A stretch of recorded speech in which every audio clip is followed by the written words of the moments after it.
ညနေခင်းတစ်ခုရဲ့နေအောင်ကြီးဟာစိန်ရမ်းဆူပြေနေတဲ့တောင်ယာစိုက်ခင်ပေါ်ကိုပြန့်ကျက်စီစဉ်လျက်ရှိပါတယ်။အဲဒီစိုက်ခင်တွေဟာကြောက်ရည်အိုးရွာလေးအပြင်ဘက်မှာရှိပြီးတောင်တန်းတွေကသူတို့ကိုဝိုင်းရံထားပါတယ်။ဒေသခံတွေဟာတိုင်းရင်းသားတွေဖြစ်ကြပြီးတာယာအေးချမ်းတဲ့ဘဝရှိခဲ့ကြပါတယ်။တောင်ပေါ်ကစိုက်ပျိုးရေးလုပ်ငန်းဟာသူတို့အတွက်အသက်မွေးဝမ်းကြောင်းတစ်ခုပါပဲ။ဒီနေ့မှလည်းရွာသား2ယောက်က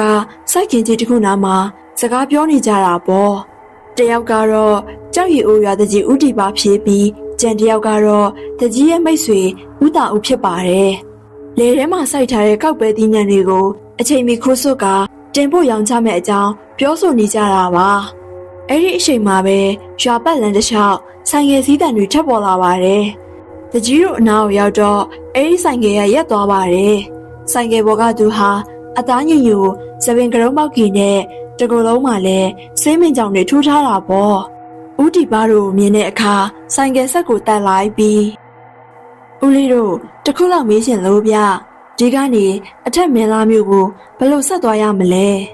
။ကောင်လေးရေမင်းကြော်လာခဲ့ပြီကွာ။ဒီရွာကကြောက်ရည်အိုးရွာမင်းလာရွာက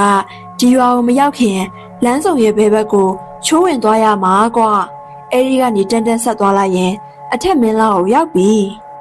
တကြီးရဲ့ဘေးနားမှာရှိနေတဲ့ဦးတာဦးကတော့ဆိုင်ငယ်ပေါ်ကလူငယ်ကိုအကဲခတ်ကြည့်နေပါတယ်။ပြီးတော့သူကလှမ်းမေးလိုက်တာပေါ့။ဒါနဲ့ငါတူကဘာတူလဲ။အထက်မင်းလာကိုဘာကိစ္စနဲ့သွားမှလဲ။အထက်မင်းလာဆိုတာကြောက်ရည်အိုးရွာလိုမျိုးရွာတရွာဖြစ်ပါတယ်။လူငယ်ရဲ့ပုံစံကတခုခုအပူတပြင်းရှာနေတဲ့အသွင်ဖြစ်နေတာကြောင့်ဦးတာဦးကလှမ်းမေးလိုက်ခြင်းဖြစ်ပါတယ်။ကျုပ်နာမည်ကမိုးညိုအောက်ပြေရလာတာပါအထက်မင်းလာရွာကဘာကြီးညိုရဲ့သမီးအပမိရဲဆိုလို့ကျုပ်ကတက်ထားတဲ့ပညာလေးနဲ့အစွဲချွတ်စိတ်ကူးဖို့ပါသူတို့3ယောက်သားစကားကောင်းနေကြတဲ့အချိန်အနောက်တောင်ကမိုးသားတွေဟာရွာတော့မလို့တလိမ့်လိမ့်တက်လာတာကြောင့်ဦးတာဦးလည်းအိမ်ပြန်ဖို့တတိယသွားခဲ့ပါတယ်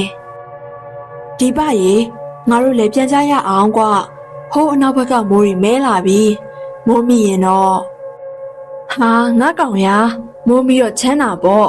ချစ်မီတော့လွမ်းတာပေါ့ကွာဒီကဦးလေးနာမည်ကဦးတီပါလားဗျဟုတ်တယ်လေအဲ့ဒါဦးလေးနာမည်ပဲဘာဖြစ်လို့လဲကွာအရင်တော့အောက်ပြည်ကိုကျွဲတွေစံစပါးတွေသီးနှံတွေကုန်ကူတဲ့ကုန်တယ်ကြီးမဟုတ်လားဟုတ်တယ်အရင်တော့လုပ်ခဲ့တဲ့အလုပ်တွေပါကွာတကြီးဦးတီပါကလည်းကုန်တယ်လုပ်ခဲ့တာကိုဂုံယူဝင့်ကြစွာပြောလိုက်ပါတယ်စကားကိုကြားတာနဲ့မိုးညိုလည်းတချက်မှိုင်သွားခဲ့ပါတယ်ဒါကိုသတိမထားမိတဲ့ဦးတီပါကငါတူကဦးလေးကိုသိရဲဆိုတော့မိဘတွေကဘသူတွေလဲအတိအကျပြောစမ်းမအောင်ကွာဦးတီပါရဲ့စကားတွေကိုကြားတော့မိုးညိုကမကြားတော့တဲ့ပုံစံနဲ့ဆိုင်ငယ်ကိုမောင်းပြီးထွက်ခွာသွားလိုက်ပါတယ်အဲ့ဒီလူငယ်ကိုကြည့်ရင်သူတို့နှစ်ယောက်ရဲ့စိတ်ထဲမှာထူးဆန်းနေခဲ့ကြပါတယ်ကြောက်ရည်အိုးရွာရဲ့အနောက်ဘက်မှာရှိတဲ့ရိုးမမြိုင်တောထဲမှာတော့ရွာသားမုတ်ဆိုးသားလုံးဟာဒူးလေးတစ်လက်ကိုကင်ဆောင်ထားပြီးတမင်တကောင်ကိုအမဲလိုက်နေခဲ့ပါတယ်။သားလုံးကအသားလက်လက်ခန္ဓာကိုယ်ထွတ်ထွတ်ကြိုင်ကြိုင်နဲ့မုတ်ဆိုးတူဖြစ်တာပေါ့။အဲဒီလိုတောထဲမှာအမဲလိုက်နေရင်ကြားဟင်းတန်နဲ့ကြားချီရာတွေကိုမြင်လိုက်ကြားလိုက်ရတာပေါ့။ကြားချီရာရဲ့ဘေးနားမှာမီးလောင်ထားသလိုတေးရွက်စအနေငယ်ကိုပါထပ်မံတွေးလိုက်ရပြန်တာပေါ့။မုတ်ဆိုးသားလုံးတယောက်အဲ့ဒီကြားချီရာတွေကိုတစ်ချက်ကြည့်လိုက်ပြီးကျုပ်တို့ကိုလန်ကိုသွားကြတာပေါ့ဗျာဘသူပဲဝါလည်းမသိပေမဲ့ကျုပ်တို့ကိုဘာသာကိုအေးအေးဆေးဆေးနေကြရအောင်ဗျာအတန်ခတ်အုံအုံနဲ့ဘေးဘက်ဝင်းကျင်ကိုတစ်ချက်ဝေးကြည့်လိုက်ပြီးအော်ပြောလိုက်ပါတယ်တာလုံးရဲ့စကားအဆုံးမှာတော့အနားမှာချောင်းမြောင်းနေတဲ့ကြားရဲကြီးကသဘောတူလိုက်တယ်လို့တစ်ချက်ဟိန်းဟောက်ပြီးထွက်ခွာသွားခဲ့ပါတယ်သကောင်ရံအချိန်ထိကြောက်ရည်အိုးရွာကလေးဟာတရွာလုံးအိမ်မော်ကြနေတာပေါ့မကြခင်ဖြစ်လာတော့မဲ့အဖြစ်ဆိုးကြီးကိုတော့ဘယ်သူမှမသိခဲ့ကြပါဘူး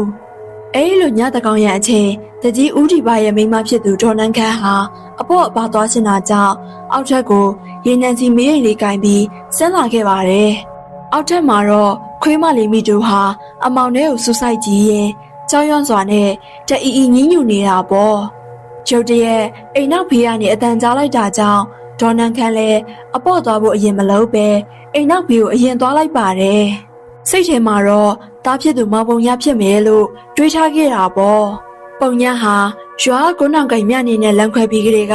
အသေးကွဲပြီးအိမ်နောက်ဖေးမှာထထိုင်လေးရှိပါတယ်တားပုံညာညကြီးတကောင်နဲ့ဘာလို့အိမ်နောက်ဖေးမှာလာပြီးမတ်တရက်နေရတာလဲ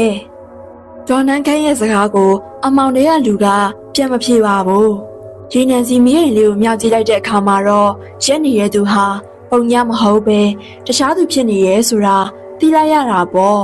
အဲ့ဒီလူရဲ့ခန္ဓာကိုယ်တစ်ခုလုံးကတော့အဝါရောင်နဲ့အနက်ရောင်အစင်ကြားတွေရောဆက်ထားပြီးအမွှေးတွေဖုံးလွှမ်းထားတဲ့သူ့ရဲ့မျက်လုံးတွေဟာသွေးလိုနေရဲနေပြီးပါးစပ်မှာတော့ဓားသားလိုမျိုးချွန်ချက်တဲ့အဆွဲတွေရှိနေခဲ့ပါတယ်ဒေါ်နန်းခန်းလည်းကြောက်လန့်တကြားဖြစ်သွားပြီးအနောက်ကိုတလန်းဆိုးလိုက်မိပါတယ်လက်ထရမီးရင်ကလည်းတွန်တွန်ရင်ရင်နဲ့အောက်ကိုပြုတ်ကျသွားတာပေါ့အဲ့ဒီအချိန်မှာတော့ရှေ့မှာရှိနေတဲ့တဆေလိုအကောင်ကြီးကဒေါ်နန်းခန်းစီပြေးဝင်လာပြီးခုံအုပ်ကလေဘင်းကိုကိုက်ဖြတ်လိုက်ပါတယ်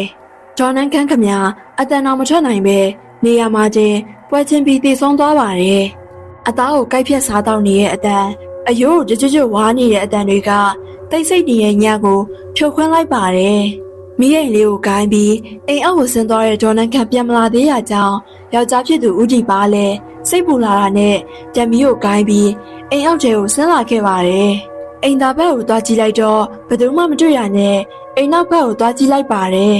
တနေ့ရောက်မှာတော့ဦးကြည်ပါတယောက်မြေပြင်ပေါ်ကသွေးရည်ကြီးကိုတွေးလိုက်ရပါတယ်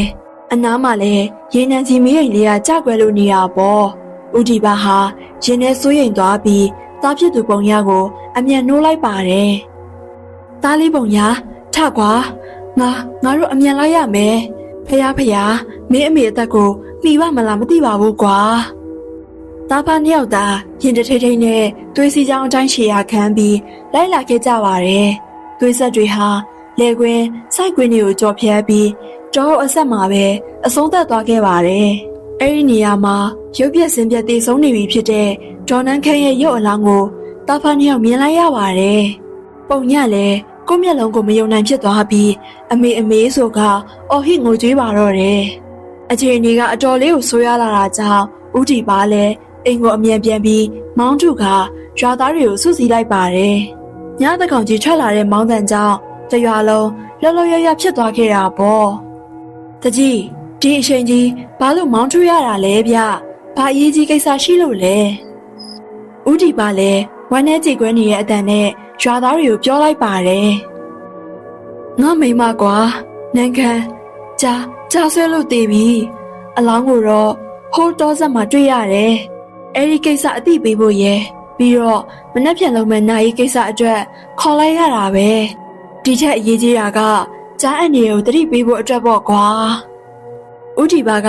ဖြစ်ကြောင်းကုံစင်ကိုရွာသားတွေထံခက်မြင်မြင်ရှင်းပြလိုက်ပြီးဒေါ်နန်းခန့်ရဲ့အလောင်းကိုကောက်ခါရွာဖုန်ကြီးကျောင်းမှာနိုင်ရည်အတွက်ပြင်ဆင်ဖို့လုပ်ကြပါတယ်။သားဖြစ်သူပုံညာကိုတော့ညတွင်ချင်းပဲရွာသားတချို့နဲ့အတူကြားနောက်ကိုလိုက်ဖို့တောထဲကိုလွတ်လိုက်ပါတယ်။ဒီလိုအဖြစ်အပျက်တွေကြောင့်ကြောက်ရည်အိုရွာကလေးဟာတရွာလုံးအုပ်ကျနဲ့ဆူညံပွက်လော်ရိုက်သွားခဲ့ပါတယ်။ဒီသတင်းဟာမုတ်ဆိုးတာလုံတို့အိမ်ကိုလည်းရောက်ရှိသွားခဲ့ပါတယ်။တာလုံရဲ့မိခင်ကတော့တကြီးအိမ်ကမောင်ထုတန်ကိုကြားကလေးကအတော်လေးကိုစိုးရိမ်ထိတ်လန့်နေရပေါ့။တကြီးမောင်ထုတန်ကြားတဲ့သားရည်ဘာများဖြစ်လို့လဲမသိဘူး။သွားကြည့်ပါအောင်။ကျွန်တော်တို့မသွားလဲသွားမဲ့သူတွေအများကြီးရှိပါတယ်အမေယာ။ဘာဖြစ်လို့လဲဆိုတာမနေ့ကျရင်သိရမှာပါ။အမေကလည်းအသက်ကြီးနေပြီ။အဲ့ဒီပြက်ခံလို့မရဘူး။ပြန်အိတ်တော့အမေကျုပ်လည်းပြန်အိတ်လိုက်အောင်မယ်။ပြောဆဆနဲ့သားလုံးဟာအိယာပေါ်မှာအသာလဲပြီးပြန်အိတ်လိုက်ပါတယ်။မဟုတ်ဆိုသားလုံးနဲ့တကြီးတို့တယောက်ကိုတယောက်အမြင်မကြည့်ကြဘူးဆိုတာမိခင်ဖြစ်သူသိထားပါတယ်။အထူးသဖြင့်တကြီးသားပုံညာကြောင့်ပေါ့။ပြန်အိတ်သွားတဲ့သားဖြစ်သူသားလုံးကိုလှမ်းကြည့်ရင်ရင်ထဲကဝေဒနာတွေကိုလည်းမြင်နေရပါတယ်။တကယ်တော့ဒါတွေဟာကုန်းတောင်ကမက်နေများကြောင့်ပါပဲ။နေများနဲ့သားလုံးဟာငယ်ဘဝကလေးကမြတ်တာရှိခဲ့ကြပါတယ်။ပုံညာကလည်းနေများကိုငယ်ငယ်လေးတွေကတိတ်တကူသဘောကျနေရပေါ့။ပုံညာကနေမြစိတ်နဲ့မစားနိုင်မတောက်နိုင်အသေးအတန်ဖြစ်နေလို့တကြီးကတော့ဟာမြင်းများတို့အိမ်ကိုသွားပြီးသမီးရေးစားကိစ္စတိုင်ပင်ဆွေးနွေးကြတာပေါ့။တာလုံးနဲ့အကြောင်းတွေကိုသိသွားတဲ့မြင်းများမိဘတွေဟာသူတို့သမီးကိုမြို့ဝမိတ်ဆွေရဲ့သားနဲ့ပေးစားပြီးရောင်တော့စရုံးပါဆိုတဲ့အတိုင်း မြို့ကိုလွတ်လိုက်ပါတယ်။အဲ့ဒီအချိန်လေးကတာလုံးဟာလူတွေနဲ့အထူးသဖြင့်တကြီးအိမ်ကလူတွေနဲ့ခက်ကင်ကင်နေလာခဲ့တာယနေ့အချိန်ထိပါပဲ။အေးပါသားရဲ့တာဒုအမေကိုတွေးပြီးခဲ့တဲ့ငါသားလေးဖုန်ကြီးပါစေအသက်ရှည်ပါစေတော့နနက်လင်းအာယုံတက်တဲ့အချိန်တာလုံးဟာမနက်စာစားပြီးလက်ဆွဲတော်ဒူးလေးကိုကင်ကတောထဲကိုအမဲလိုက်ထွက်သွားပါတယ်မိခင်ကြီးလည်းရွာထဲကိုထွက်လာခဲ့လိုက်ရာရွာထဲမှာညာအဖြစ်ပြက်တွေကိုပြောဆိုနေကြလို့ဖြစ်ကြောင်းကုန်စင်ကိုတီးလိုက်ရပါတယ်ဒေါ်နန်းခန့်အတွက်စိတ်မကောင်းဖြစ်မိသွားတာတော့အမှန်ပါပဲစိတ်ထဲမှာရုပ်ပြက်စင်ပြက်တည်ဆုံးသွားတဲ့ဒေါ်နန်းခန့်ကိုမြင်ရအောင်ပြီးကြောက်လန့်နေခဲ့ပါသေးတယ်တကြီးဦးဒီပါဟာဇနီးဖြစ်သူရဲ့ဇာပနာကိုသားသမီးတွေနဲ့လွဲထားပြီးကိုယ်တိုင်ကတော့လူသက်ကောင်ကြားနောက်ကိုလိုက်ဖို့တောထဲကိုထွက်လာခဲ့ပါတယ်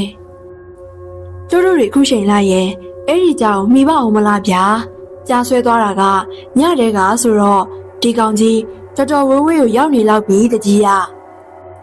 ရွာသားရဲ့ပြောစကားကိုကြားတော့ဦးဒီပါလည်းခေါင်းကိုအသာအရာခါရမ်းလိုက်ပါတယ်မဟုတ်သေးဘူးငါငငယ်တဲ့ကငါအဖေနဲ့တော်ထဲမှာအမဲလိုက်ဖူးတယ်ကြားရီရဲ့သဘောတဘာဝကသူတို့လိုက်ထားတဲ့သားကောင်နာကနေဝေးဝေးကိုသွားလည်းမရှိဘူးကွာသားကောင်မကုန်မရှင်ပြန်စားလေးရှိတယ်ဒီသဘောပေါ့ကွာကျုပ်တို့ရွာမှာကြားရီမလာတာအတော်လေးကြာပြီအခုကြားကဘယ်ကနေဘလို့မျက်စိလဲလမ်းမပြီးရောက်လာလည်းမသိပါဘူးဗျာဦးဒီပါနောက်မှာပါလာတဲ့ရွာသားတွေဟာတယောက်တစ်ပေါက်ပြောဆိုနေကြပါတယ်တခြားရွာသားကလည်းကျုပ်စဉ်းစားမိတာတခုတော့ရှိတယ်တကြီးကဒီတော့အုပ်ထဲမှာကြားရှိမရှိတော့မသိဘူးအခုကျုပ်တို့ရွာမှာတောင်းကျမ်းနေတဲ့ကြားကတမန်ကြားများဖြစ်နေမလားဗျအဲ့ဒီရွာသားရဲ့စကားဆုံးမှာတော့အားလုံးလည်းအတွေးကိုယ်စီနဲ့တိတ်ဆိတ်သွားခဲ့ကြပါတယ်အဲ့ဒီအချိန်မှာပဲတောထဲကနေတရွေ့ရွေ့ထွက်လာတဲ့မုတ်ဆိုးသားလုံးကိုအားလုံးတွေ့လိုက်ကြပါတယ်သားလုံးနဲ့ဦးတီပါတို့အဖွဲ့ဟာမျက်နှာရှင်းဆိုင်အနေထားမှာရှိနေပြီမလို့တယောက်နဲ့တယောက်ရှင်းရှင်းလင်းလင်းမြင်နေခဲ့ရပါတယ်သားလုံးဟာပုံညကိုမြင်လိုက်တဲ့အခါမှာတော့သူ့ရဲ့မျက်နှာပေါ်မှာဒေါသအရိပ်ရောင်တွေဖြတ်သန်းသွားပါတယ်သူတို့လူတစုကိုကိုယ်ရှောင်းပြီးတစ်ဖက်ကိုထွက်သွားဖို့အလုံးမှာတော့သားလုံးဒီတော်ထဲမှာမနေ့ကလူသားစားတဲ့ကြားရှိတယ်ဒီတိုင်းသွားရင်မင်းတို့အန်ဒီရမကင်းဘူးမင်းလေတော်ကြွတော့ငါတို့လည်းအကူအညီရအောင်ပူပေါင်းလိုက်ပြီးတော့ငါတို့ဒီကြားနောက်ကိုလိုက်ကြရအောင်တကြီးလေတာလုံးလှမ်းပြောလိုက်ပါတယ်တာလုံးကနောက်ကိုလှည့်ကြည့်ပြီးဦးဒီပါကိုမထီမဲ့မြင်ပြုကအခုလိုပြောလိုက်ပါတယ်တကြီးကတော့အတွက်တော့ကျုပ်စိတ်မကောင်းပါဘူးဒါပေမဲ့ကျုပ်ကဘာမဟုတ်တဲ့အညာကျရလေးတယောက်ပါကြီးကျယ်မြင့်မြတ်လာတဲ့တကြီးသားပုံညာလောက်တော့မတော်ဘူးအဲ့တော့ပုံညာတယောက်နဲ့တင်ဒီကိစ္စပြီးရမလို့ကျုပ်ကိုလုံးဝမထင်ဘူးအဲ့ဒီလိုပြောပြီးတာလုံးဟာပုံညာကိုပေးဆောင်ဆောင်ကြည့်ကတောထဲကိုဆက်လက်ထွက်ခွာသွားခဲ့ပါတယ်အဖေဟာဒီကောင်ကိုကြည့်ရတာကျုပ်အပေါ်အစာမကြေဖြစ်နေသေးတယ်ထင်တယ်ထားလိုက်ပါတော့ဗျာသူ့သဘောနဲ့သူသွားပါစေဦးဒီပါကလည်းလူငယ်နှစ်ယောက်ကြားပြဿနာကိုအနေအချင်းတော့သိပါတယ်ထွက်ခွာသွားတဲ့တာလုံးကိုကြည့်ပြီးစိတ်မကောင်းသလိုဖြစ်သွားတာတော့အမှန်ပါပဲဒီကောင်လေးကလူအတိုင်းအဝိုင်းနဲ့တဖြည်းဖြည်းဝေးကွာနေရကိုသူကိုယ်တိုင်တောင်သိပုံမပေါ်ဘူးဒါပေမဲ့ညရောက်တဲ့အခါမှာတော့တာလုံးဟာမိခင်ကြီးရဲ့အတင်းတိုက်တွန်းမှုကြောင့်သူ့မိခင်နဲ့ဒေါ်နန်းခန့်ရဲ့ဇာပနာကျင်းပရာဖုန်ကြီးကျောင်းကိုရောက်လာခဲ့ပါတယ်ဇာပနာမှာတော့လူတိုင်းဒီပါကအလောက်ရှုံနေကြပါတယ်အတူပါကိစ္စအတွက်လောက်ကင်ပြီးပြန်တဲ့သူကပြန်မပြန်တဲ့သူတွေကလည်းဇရက်ပေါ်မှာစောင့်အိပ်ပေးကြပါတယ်တာလုံးရဲ့မိခင်ကြီးကတော့ညအိပ်ရေးအပြစ်မခံနိုင်တာကြောင့်အစောကြီးပြန်သွားပါတယ်တာလုံးကတော့ရွာသူရွာသားတွေဖဲရိုက်တာကိုကြည့်နေတာပေါ့အဲ့ဒီအချိန်ဦးတီပါရဲ့သမီးအငယ်ပုံညာရဲ့ညီမနန်းတွေဟာမိခင်ဖြစ်သူဇာပနာအတွက်ပြင်ဆင်တင်တာပြင်ဆင်ပြီးပြီမလို့အိမ်ကိုခဏပြန်ဖို့ပြင်နေပါတယ်နန်းတွေဟာမနေ့ကလေးကတနေ့လုံးနေပါအတူပါကိစ္စနဲ့အလုပ်များနေခဲ့ပြီးအခုအလုပ်ကိစ္စတွေလည်းပြီးရောတော်တော်လေးကိုညှင်းနေနေပြီလေဝမ်းနေလုံးငိုထားတဲ့အချိန်ရဲ့ပင်မတဲ့အချိန်တွေကြောင့်အိမ်ခဏပြန်ပြီးရေရှိုးကအိတ်တော့မဲဆိုပြီးအကိုဖြစ်သူပုံညာကိုအိမ်ပြန်လိုက်ဖို့ခိုင်းလိုက်ပါတယ်ပုံညာလည်းသူညမကိုခေါ်ပြီးရွာလန်အတိုင်းအိမ်ပြန်သွားခဲ့ပါတယ်မကြပါဘူးမိမတယောက်ရဲ့ကြောက်လန့်ကြအော်ဟစ်တန်ကိုအားလုံးကြားလိုက်ကြပါတယ်ဒါအပြင်ကမူးရှူတို့ပြစ်လိုက်တဲ့တနက်တန်ကိုလည်းကြားလိုက်ရပါတယ် လူတွေလည်းအဲ့ဒီအော်တန်ကြောင့်လှလှရှာဖြစ်နေရောမှာပဲတကြီးသားပုံညာက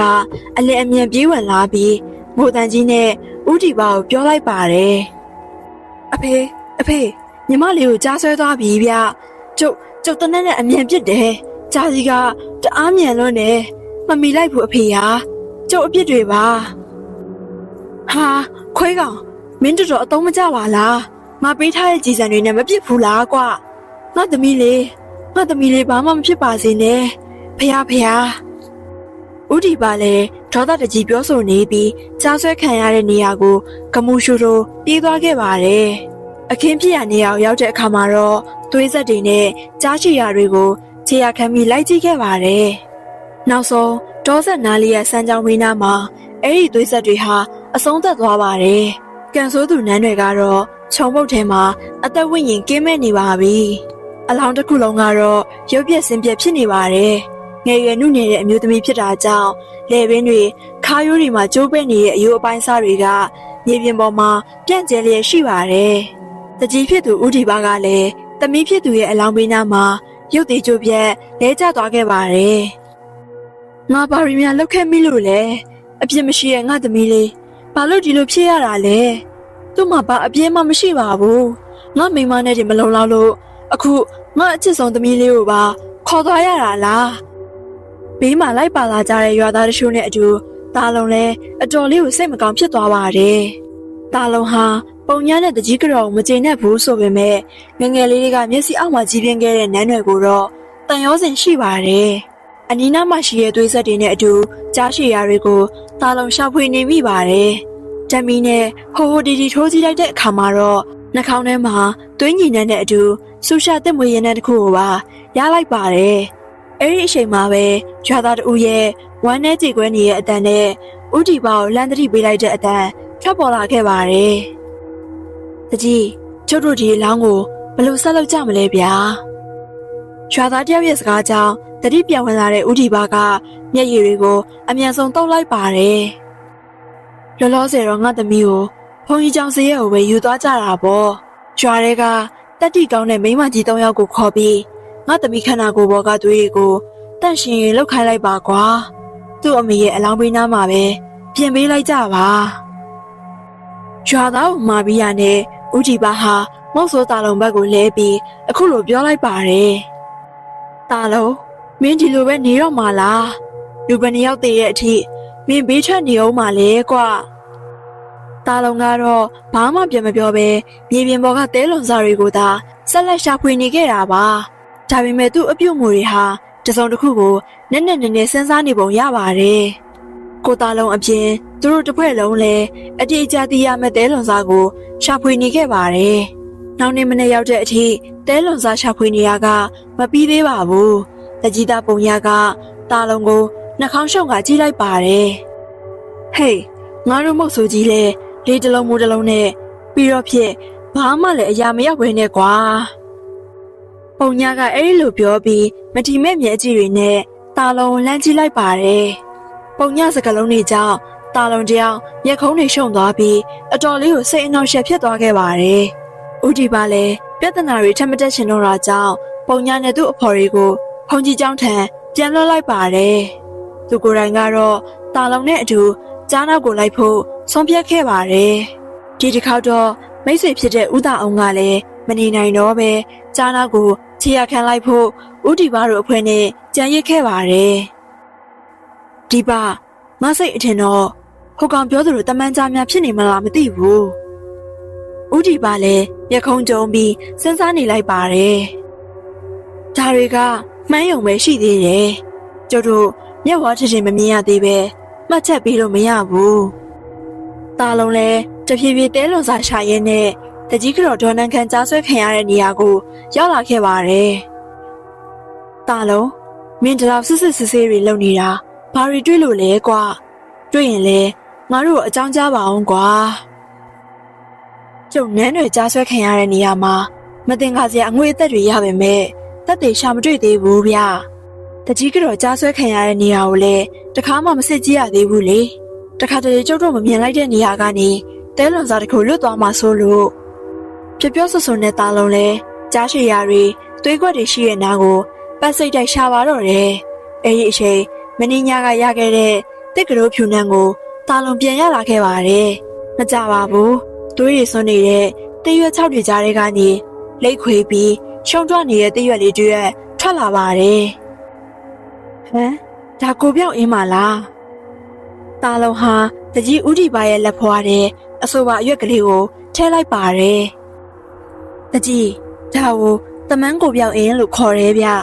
တက်ကလေးဖြူနဲ့စီမံထားလို့ဒီအနံ့ရနေရပဲကျုပ်ရဲ့ဆရာကြီးဦးသက်ပြင်းကတော့ဒီအင်းကလူကနေတမန်ကြအဖြစ်ကိုပြောင်းလဲထားတဲ့သူတွေအသုံးပြုတယ်လို့ပြောဘူးတယ်ဗျတာလုံဟာလူပြိုမပေါက်တပေါက်အရွယ်တုန်းကအောက်ပြည်ကလော်ဂီဆရာကြီးဦးသက်ပြင်းထံမှာပညာသင်ကြားခဲ့ဘူးတာကြောင့်ဒါမျိုးတွေကိုအကျွမ်းတဝင်ရှိပါတယ်ကျုပ်တို့တော့ဒုက္ခနဲ့လှလှတွေ့ပြီတကြီးရေဒီကြားကတာမန်ကြားမဟုတ်ပဲလူကနေပြောင်းထားတဲ့တမန်ကြားဗျပြီးတော့ကိုပြောက်အင်ကိုလည်းတုံးထားသေးတယ်ဒီကိစ္စကကြားခိုင်းမှုမဟုတ်ဘူးလူသက်မှုဗျကျုပ်တို့တေချာပြင်ဆင်ဖို့လိုတယ်တာလုံးစကားကိုကြားတော့တကြီးဦးဒီပါလည်းပြင်ဆင်စရာရှိတာပြင်ဆင်ဖို့ရွာကိုအမြန်ပြန်သွားပါတယ်တာလုံးကတော့တမန်ကြားဆိုတာနဲ့မျက်လုံးထဲမှာတယောက်တော်သူကိုမြင်အောင်လာပါတယ်အဲဒါကြောင့်အတူပြန်မလိုက်တော့ပဲတမင်သက်သက်နေခဲ့လိုက်ပါတယ်ညနေနေဝီတရောအချိန်မှာတော်လန်လေးအတိုင်းပြန်လာခဲ့ပါတယ်အဲ့ဒီအချိန်အနောက်မှာတရားရောက်လိုက်လာတယ်လို့လည်းခံစားမိပါတယ်ကြောထဲမှာစိတ်တလို့ဖြစ်လာတာကြောင့်အနောက်ကိုလည်းကြည့်လိုက်တဲ့အခါမှာတော့ကော့ကိုပင်အရက်ရောက်ကအမောင်ထဲမှာလူတယောက်ရက်နေတာကိုတွေ့လိုက်ရပါတယ်ကိုကြီးမိုးညိုကိုကြီးလားအေးဟုတ်တယ်ငါပဲမတွေ့တာကြာပြီနော်တာလုံးလဲသူထင်ထားတဲ့အတိုင်းဖြစ်လာတယ်လို့တွေးလိုက်မိပါတယ်မိုးညိုဟာတာလုံးနဲ့ဆရာကြီးဦးသက်ပြင်းစီမှာပညာအတူသင်ခဲ့ဘူးသူဖြစ်ပါတယ်ဆရာတပည့်များထဲမှာတော့အလွန်တော်တဲ့ကျောင်းသားတွေဖြစ်ပြီးရှာရှာပါပါတမန်းမုံအောင်ထားတဲ့သူတဦးလည်းဖြစ်ပါတယ်မိုးညိုဟာငယ်စဉ်ကတည်းကမိဘတွေမရှိတော့ပါဘူးသူတို့နှစ်ယောက်ပြန်တွေ့တဲ့အချိန်တာလွန်လဲကိုယ်ဝိုက်မနေတော့ပဲလူရင်းကိုသာတဲ့ပြောလိုက်ပါတယ်ရှေဝေးတွေမပြောချင်တော့ဘူးအကိုကြီးကျုပ်တို့ရွာမှာဖြစ်သွားတဲ့လူတမှုကိစ္စကိုသိမယ်ထင်တယ်တကြီးဦးဒီပါရဲ့မိန်းမနဲ့သမီးလေးဒီကိစ္စကအကိုကြီးနဲ့ပတ်သက်နေရမဟုတ်လားအမှန်အတိုင်းပြောနော်တာလုံးစကားကိုကြားတော့မိုးညူဟာတစ်ချက်တောင်တုတ်ဆိုင်မနေပဲခေါင်းညိပြလိုက်ပါတယ်ဟုတ်တယ်အဲ့ဒါငါလောက်တာပဲတာလုံးမင်းကိုငါပြောပြဘူးတဲ့ငါအဖေကတနန်းနဲ့ရရဆက်ဆက်ပြစ်တက်ခံခဲ့ရတယ်ဆိုတာမှတ်မိလားဟုတ်ကြုံမှတ်မိပါတယ်ကိုကြီးပြောပြဘူးတယ်လေဒါပေမဲ့တက်တဲ့သူရဲ့နာမည်ကလွယ်လို့ဘာမှမသိဘူးလို့လည်းပြောခဲ့ဘူးသလားလို့အေးအစတော့ကမသိခဲ့ဘူးကွာတလောကငါဟိုဘက်ရွာကိုဆေးကူဖို့လာခဲ့သေးတယ်အဲ့မှာလမ်းမေးရင်းနဲ့မှသိတာပဲငါသိတဲ့အချက်လက်တွေနဲ့တိုက်ဆိုင်လို့မနေဘူးလားဟမ်ကြောက်ရည်အိုးရွာကကျွဲကုန်တဲ့ဥတီပါလေဒီလောက်ထိကိုငါမယုံနိုင်သေးပါဘူးငါအဖေရဲ့မိတ်ဆွေဟောင်းတူးစီမှာစုံစမ်းကြည့်မှဒီလူဆိုတာတေချာသွားတာပဲဒါနဲ့ပဲကိုကြီးကဘာမှအပြစ်မရှိတဲ့အမျိုးသမီးညောက်ကိုတတ်လိုက်တယ်ပေါ့ကိုကြီးတမန်ကြားမော်မှာဘလို့ဂရိတ္တစာတွေရှိရဲဆိုတာသိတယ်မဟုတ်လားကိုကြီးစီးဖောက်နေပြီဒီမဲ့သားလုံးငါအဖေကိုဥတီပါကရရဆက်ဆက်တတ်ခဲ့ပြီးငါအမေကလည်းငါအဖေစိတ်နဲ့ပဲဆုံးပါသွားခဲ့ရတာငါဥတီပါကိုဘာလို့မတတ်သေးလဲသိလားမိသားစုဝင်ဆုံးရှုံးရတာဒီလိုပါလားဆိုပြီးခံစားစီရှင်လို့ပဲဟိုအမျိုးသမီးနှစ်ယောက်သူတို့ကတော့ဥတီပါရဲ့သွေးသားဖြစ်နေရတဲ့ကိုအပြစ်ဖြစ်နေတာပဲဒါကြောင့်သူမသိခင်မှာသူချစ်တဲ့ခင်တဲ့သူတွေအားလုံးသိတာကိုမြင်စေရမယ်ကိုကြီးကျုံမျက်နှာကိုထောက်ပြီးဒီလောက်နဲ့ပဲတင်မောင်းချီလို့မရဘူးလားဗျာသူတို့မှလည်းအသက်နှချောင်းအောင်ဆုံးရှုံးပြီးနေပါပြီဗျာမိုးညူဟာတက်ပြင်းအသာချလိုက်ပြီးအခုလိုပြောလိုက်ပါတယ်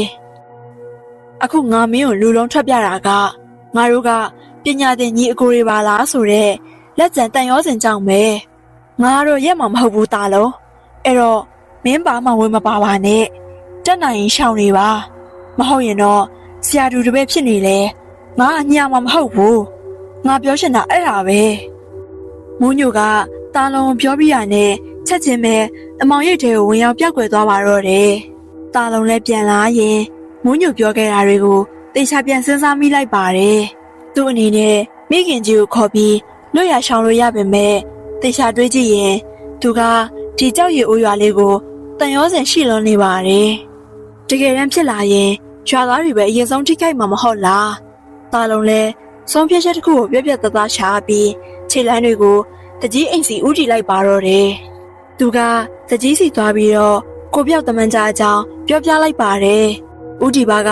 တာလုံးပြောပြတာတွေကိုနားထောင်ပြီးတအားအံ့ဩသွားပါတယ်။လက်ဆက်သက်တော့ဒါဟာတည်သွားတဲ့သူ့ရန်တော်တို့ရဲ့သားပဲကိုငယ်ရွယ်စဉ်တုန်းက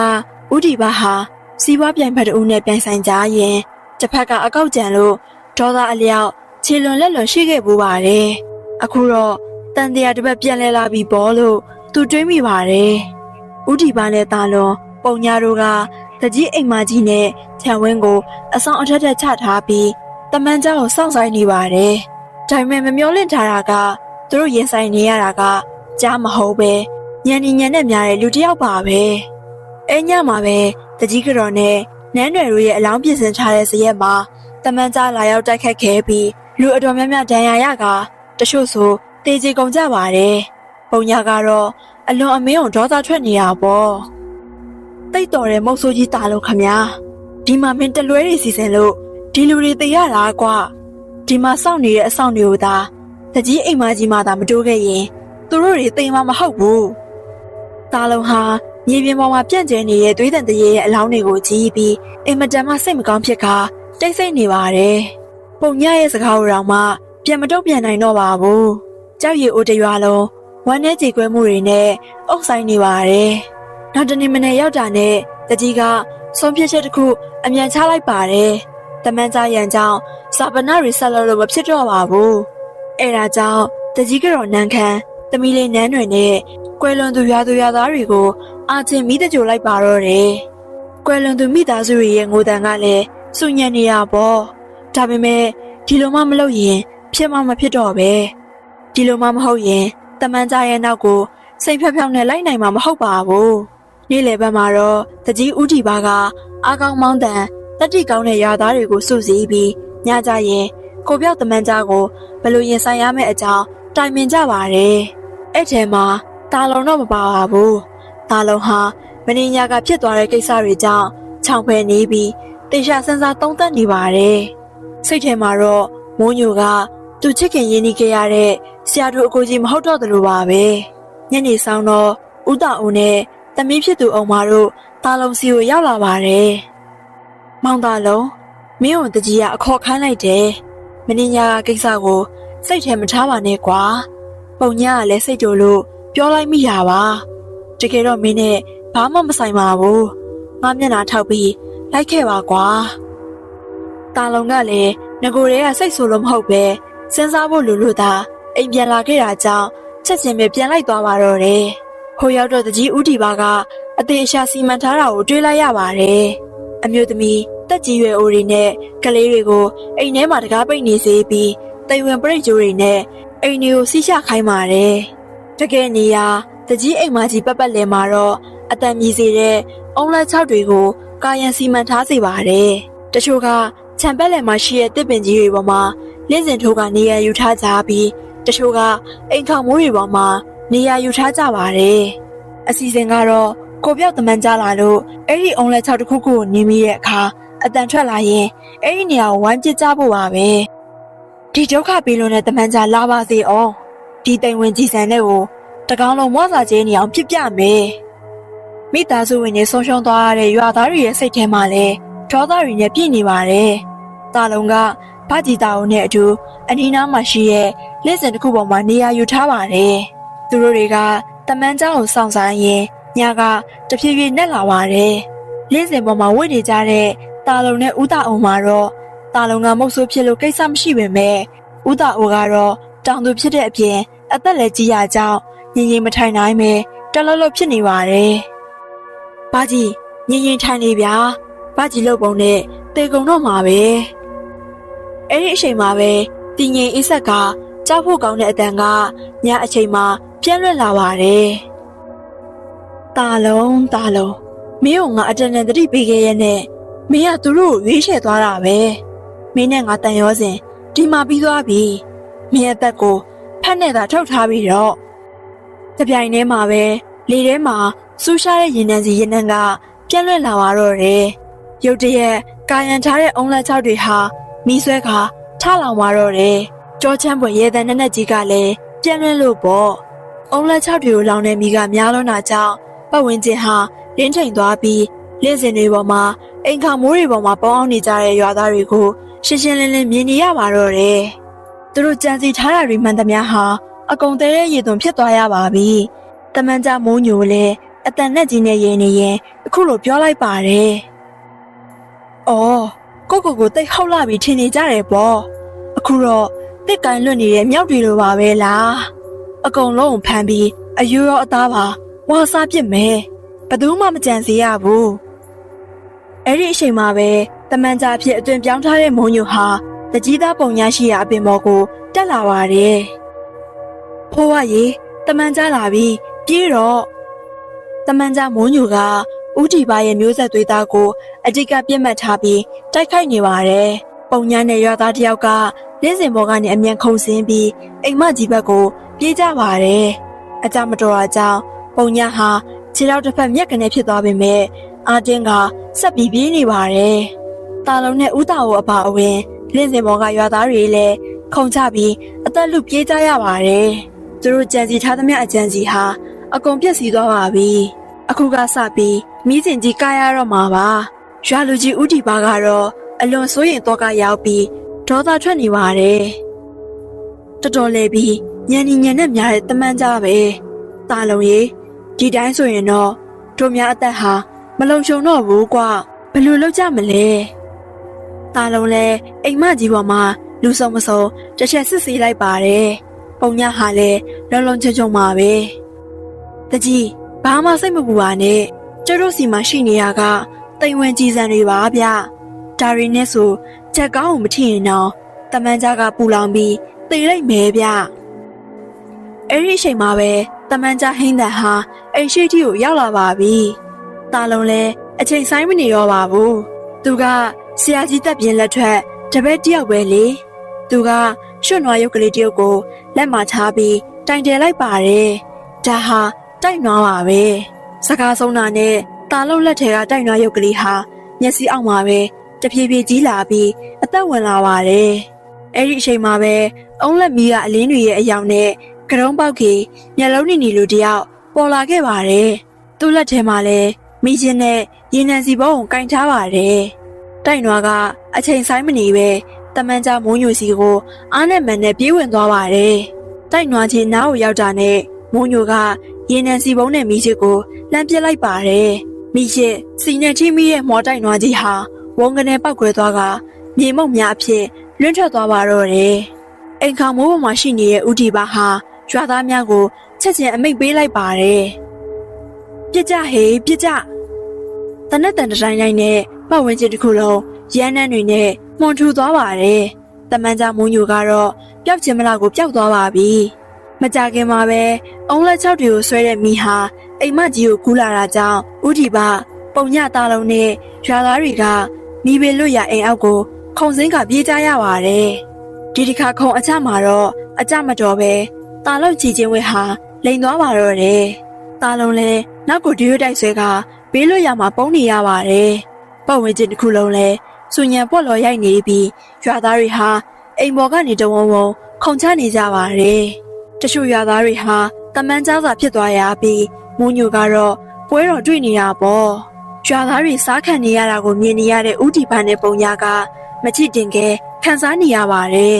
။ဟိတ်မကောင်းဆိုးကားငါဒီမှာဟာငါ့ကိုလာတိုက်စမ်းပါကွာအပြစ်မဲ့တဲ့လူတွေကိုမင်းဘာမှထိစရာမလိုဘူးကွာမင်းအဖေကိုတတ်ခဲ့တာငါပဲငါနဲ့ရှင်းရမှာဟိတ်ကောင်ဒီမဲ့တမန်းကြားဆိုတဲ့ကောင်ခမယောက်ျားမဟုတ်ဘူးလား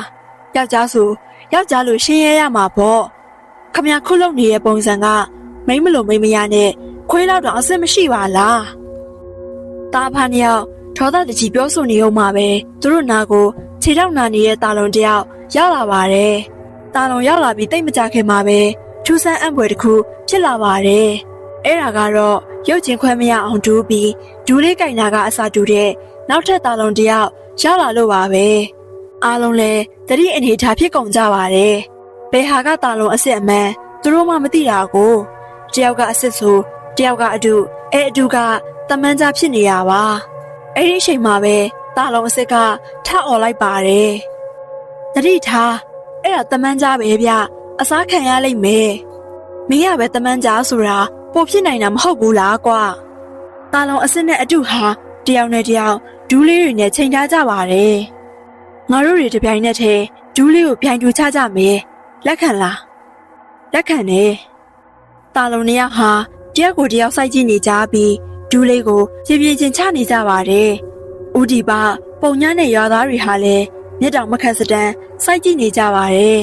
နှစ်ယောက်သားရဲ့ဒူးလေးတွေနေကြီးနဲ့ထိရနဲ့တပြိုင်နက်တာလုံးအယောင်ဆောင်ထားတဲ့တမန်ကြားမိုးညိုဟာကိုပြောက်ကြားအဖြစ်ပြောင်းသွားပြီးတာလုံးကိုဝန်ကနေခုံအုပ်လိုက်ပါတယ်ဒီလိုဖြစ်လာမှာကိုကြိုတင်တွက်ဆထားတဲ့တာလုံးဟာဒီလိုလုပ်မယ်လို့ငါထင်သားပဲပြောစွစွနဲ့တာလုံးကညာဘက်ကိုလှိမ့်ထွက်လိုက်ပြီးတမန်ကြားရဲ့ဘဲဘဲနန်းကြားတဲ့ကိုတိမ်ဝင်အင်းကင်ထားတဲ့ညာဝိုက်လက်သီးတစ်ချက်ပြစ်သွင်းလိုက်ပါတော့တယ်လက်သီးနဲ့ထိတာနဲ့ကိုပြောက်တမန်ကြားဟာချက်ခနဲ့ပြန်ပေါ်လာပါတယ်တမန်ကြားဟာတာလုံးကိုတစ်ဖန်ပြန်ခုံအုပ်ရန်အာယူနေတော့မှပဲတာလုံးဟာငေးကြောင်ကြောင်ကြည့်နေတဲ့လူအုပ်ကြီးဘက်ကိုသတိပေးလိုက်ပါတော့တယ်ပြစ်အားလုံးပြစ်ကြတော့လေဘာကြောင့်နေကြတာလဲဗျတာလုံးစကားဆုံးတာနဲ့တကြီးဥဒီပါပုံညနဲ့ရွာသားတွေဟာတမန်ကြားကိုတိမ်ဝင်တနက်တွေနဲ့ကမှုရှူတို့တတိုင်းတိုင်းပြစ်လိုက်ကြပါတော့တယ်အနီးကပြစ်ချက်တွေဖြစ်တာကြောင့်ကြည်စံဟာတမန်ကြားရဲ့ခန္ဓာကိုယ်အနှံဖောက်ဝင်ကဖွာဆန်ကျဲကုန်มาတော့တယ်အားလုံးအပြီးမှာတော့မြေပြင်ပေါ်မှာအသက်ငင်ပြီးဖောက်လိုက်ဖြစ်နေတဲ့တမန်ကြားကိုတွေးလိုက်ရပါတယ်တဖြည်းဖြည်းနဲ့တမန်ကြားပုံစံပြောင်းပြီးကရုံးပေါက်ကင်နဲ့မိုးညိုရဲ့ပုံစံပေါ်လာပါတော့တယ်သူ့ဘဝရဲ့နောက်ဆုံးအချိန်ရောက်တာတောင်မှသူ့ရဲ့မျက်လုံးတွေဟာရန်ညိုးတွေနဲ့လက်နေပါတယ်တာလုံးကိုမြင်တော့တင်းနေတဲ့မျက်နှာကိုလျှော့လိုက်ပြီးအတနာခံတဲ့အကြည့်တွေနဲ့ကြည့်လာပါတယ်ဘဝကိုမြင်မြန်အဆုံးသတ်ပေးဖို့ပြောနေတယ်လို့ပါပဲကိုကြီးမိုးညိုရဲ့ကျုပ်အတန်တန်ပြောတဲ့ကြားကဒီရန်ညိုးတွေကိုမဖြောက်နိုင်ပဲကိုတာလုံးဟာဝမ်းနဲ့စွာနဲ့အဲ့ဒီလိုပြောလိုက်ပါတယ်တကြီးဦးဒီပါဟာအနားကိုရောက်လာပြီးမိုးညိုကိုနောက်ဆုံးကြည်စံတစ်ချက်နဲ့ဇီဝင်ချုပ်ပေးလိုက်ပါတော့တယ်အဖြစ်အပျက်တွေအားလုံးအပြီးမှာတော့ကြောက်ရည်အိုးရွာလေးဟာတဖန်ပြန်လဲငိမ့်ချမ်းသွားပါတော့တယ်ချစ်သူခင်သူတွေကိုဆုံးရှုံးလိုက်ရတဲ့ဝမ်းနဲ့မှုကြီးကလွဲလို့ပေါ့မိခင်ကြီးနဲ့ညီမမရှိတော့တဲ့နောက်မှာပုံညဟာပုံမရင်းကျက်လာပါတယ်အဲ့ဒီတုန်းကမြင်မြသူ့ကိုမချစ်ခဲ့ဘူးတာကိုသဘောပေါက်သွားပြီးတာလုံးကိုတောင်းပန်ခဲ့ပါတယ်တာလုံးကလည်းပုံညကိုစိတ်ဆိုးမြဲဆိုးခဲ့ဘူးပဲမဲ့အခုပြန်စဉ်းစားကြည့်လိုက်တော့လွန်ခဲ့တဲ့နှစ်တော်ကြာကလေးက